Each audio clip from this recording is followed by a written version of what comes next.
پرانے وقتوں کی بات ہے کہ ایک بادشاہ نے اپنے وزیر سے پوچھا کہ دنیا میں سب سے طاقتور چیز کیا ہے؟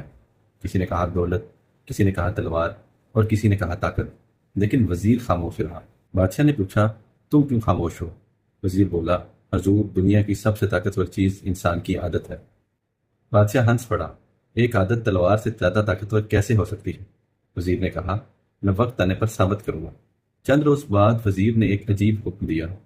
محل کے باہر ایک چھوٹا سا بچڑا باندھ دیا اور ایک کمزور سے بچے کو کہا، اس بچڑے کو اٹھا کر سیڑھیاں چڑھو۔ لوگ ہنسنے لگے، لیکن بچہ روزانہ یہی کرتا۔ دن گزرتے گئے، بچڑا بڑا ہوتا گیا اور بچہ بھی روزانہ کی عادت سے طاقتور ہو گیا۔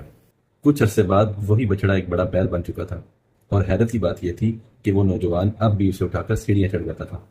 بادشاہ حیران رہ گیا۔